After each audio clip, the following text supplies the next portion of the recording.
that determines the outcome of their lives, that determines the outcome of their actions. God is a creator.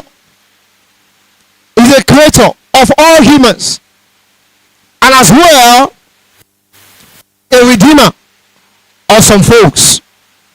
The fact that you are redeemed does not mean you ignore principles. The principles God has set in motion.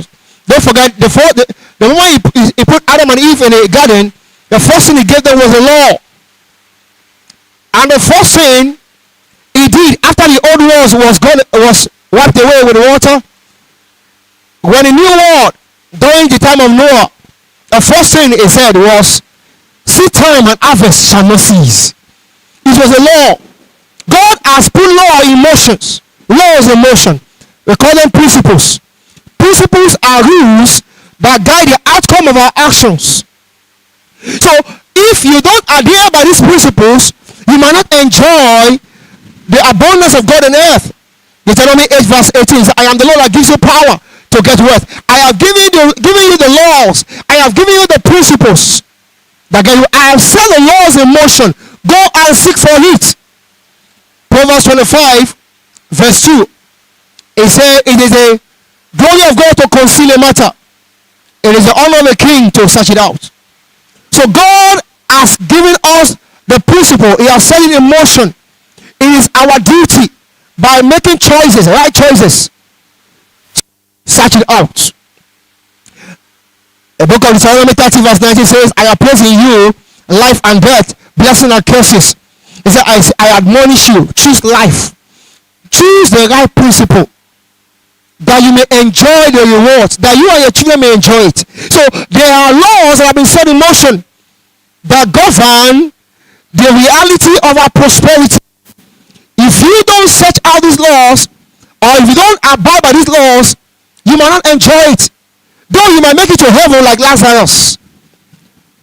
That's why a lot of Christians, they will go through a lot of tumults while on earth to the journey to everlasting reign in heaven. To the journey of heaven, they will suffer on earth. But the consolation is that principles. He said, I will not be God unto you because you have neglected my law. Hosea 4 verse 6 said, my people are perished for lack of principles, for lack of adherence to principles. I believe he's giving some principles that govern prosperity, that the men of this world have discovered. But many Christians have, under the camouflage of Christianity, ignored principles. The Lord said it himself. He said, my people are perished for lack of knowledge. They ignore principles, and they want God to bless them. No, it doesn't work like that.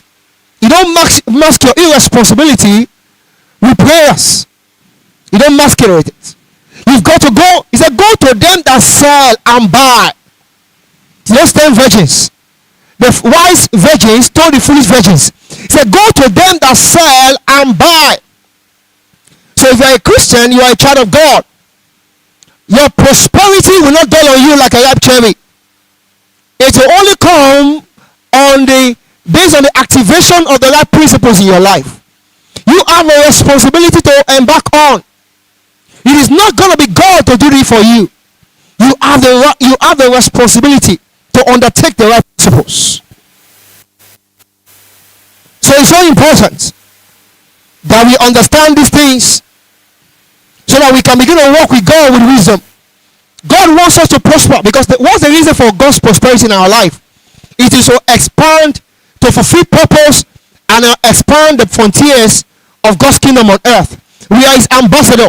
So God himself is willing to bless us. He's willing to prosper us. He wants to make us a blessing to the world. He has blessed us. The Bible says he blessed them. But the activation of such blessing is based on principles. Genesis 1 verse 28. It says, and God blessed them.